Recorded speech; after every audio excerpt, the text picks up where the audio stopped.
एक फूल फूलले काशी दूसर फूल बनारस हो।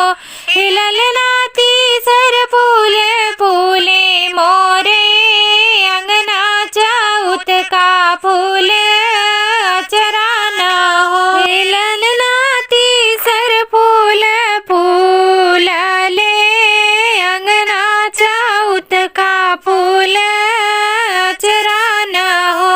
ये फुलवा शिव के चढ़ैती ता मन्नत एक मंगतीनी हो।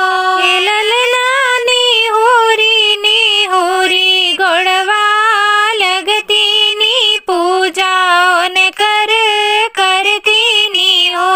केहू के देले न दूध भात केहू के हाँ सग भात हो। ललना केहू के देले न तरसाई ताए कहान बिना हो। फूल फूलले काशी दूसर फूल बनारस हो। ललना तीसर फूल फूले मोरे अंगना चौथ का फूल अचराना हो। ललना तीसर फूल फूलले अंगना चौथ का फूल अचराना हो। के देले न 10 5 के हो के हाँ 2 3 हो। ललना के हो के देले न तरसाई ताए कलालन बिना हो।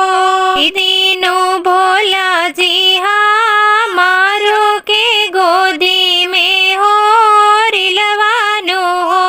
ये बोला दे दीन मांग भर से नुरवा जनम वाए आवत हो। एक फूल फूलले काशी दूसर फूल बनारस हो। ललना तीसर फूल फूले मोरे अंगना चौथ का फूल अचराना हो। ललना तीसर फूल फूलले अंगना चौथ का फूल अचराना हो। आज का ये सोहर गीत आप सबको कैसा लगा और अच्छा लगा तो मुझे कमेंट बॉक्स में लिखकर ज़रूर बताइएगा। साथ ही मेरे चैनल को सब्सक्राइब करके बेल आइकन को ज़रूर प्रेस करिएगा जिससे मेरी हर आने वाली नोटिफिकेशन आपको मिलती रहे। धन्यवाद।